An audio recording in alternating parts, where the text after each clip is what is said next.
নমস্কার বন্ধুরা, পাখি কিচেনে আপনাদের সকলকে স্বাগত।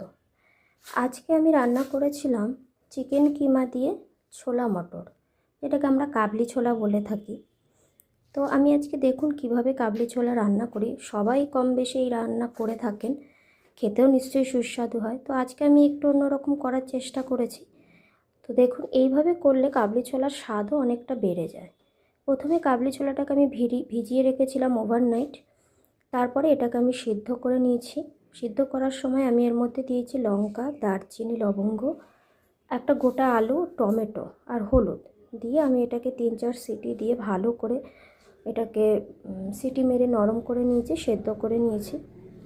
এদিকে আমি একটা পেস্ট বানিয়ে নিয়েছি, যেটার মধ্যে আছে আদা, রসুন, একটু সামান্য পেঁয়াজ, লঙ্কা, লবণ দিয়ে সুন্দর করে একটা পেস্ট বানিয়ে আমি রেখে দিয়েছি।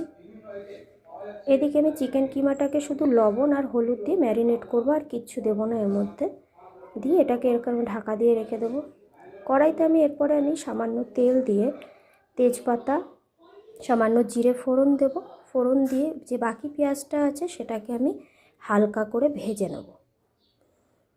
তো এটাকে আমি হালকা করে ভেজে নিয়েছি, একটু নরম করে নেব। এদিকে নরম করে নিয়ে পুরোটা আমি কড়া করে ভাজবো না, হালকা করে নরম করে নেব। নরম করে নিয়ে এর মধ্যে আমি দিয়ে দেব চিকেন। আমি এখানে চিকেনগুলো দিয়ে দিলাম। চিকেনগুলো দিয়ে আমি এটাকে ভালো করে নাড়াচাড়া করে নেব।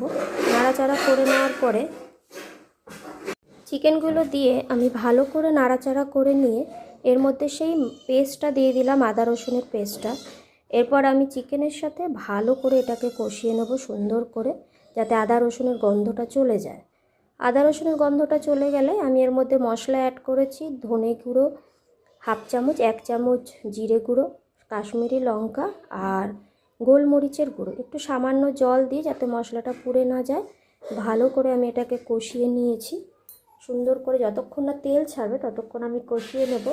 এদিকে যে আলু সিদ্ধটা আর টমেটো সিদ্ধটা আমি কাবলি ছোলার মধ্যে সেদ্ধ করেছিলাম, সেই টমেটো থেকে আমি উপরের চামড়াটা তুলে নিই। টমেটোটাকে আমি এই মাংসের মধ্যে দিয়ে ভালো করে টমেটোটাকেও এর সাথে কষিয়ে নেব, ফ্লেভারটা ভালো হবে। এরপরে কষিয়ে নেওয়ার পরে এই সময় আমি দিয়ে দেবো ধনেপাতার যে ডাঁটিগুলো হয়, সেই ডাঁটিগুলো একটুখানি দিয়ে, ডাঁটিগুলোতে একটা সুন্দর ফ্লেভার আসে।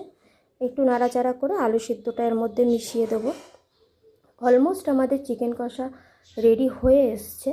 তো আলুগুলো এই অবস্থাতে মিশিয়ে দিয়ে দেখুন আস্তে আস্তে চিকেনের গা দিয়ে আস্তে আস্তে ধীরে ধীরে তেল ছাড়তে শুরু করে দিয়েছে একদম। তো এই অবস্থাতে আমি কাবলি ছোলাগুলো এর মধ্যে অ্যাড করে দিয়ে কিছুক্ষণ ভালো করে ফুটিয়ে নেব। ফুটিয়ে নেওয়ার পরে আমি এটাকে জল দিয়ে ঢাকা দিয়ে 10 মিনিট মতো এটাকে আমি কষিয়ে নিয়েছিলাম ঢাকা দিয়ে। তো দেখুন এইভাবে ফুটতে শুরু করেছে, সুন্দর একটা কালারও চলে এসছে। অলমোস্ট আমার রেডি হয়ে গেছে। নামানোর আগে আমি ধনেপাতা দিয়ে গার্নিশিংয়ের জন্য ধনেপাতাটা ইউজ করেছি, ফ্লেভারটাও ভালো আসে।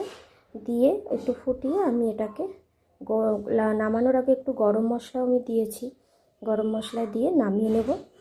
তো আমার এইভাবে রেডি হয়ে গেছে আমার চিকেন কিমা দিয়ে ছোলা, কাবলি ছোলা। আপনাদের সকলকে অনুরোধ থাকলে এইভাবে একবার বানিয়ে দেখবেন, সত্যি সুন্দর লাগে খেতে, অসাধারণ স্বাদ। ধন্যবাদ।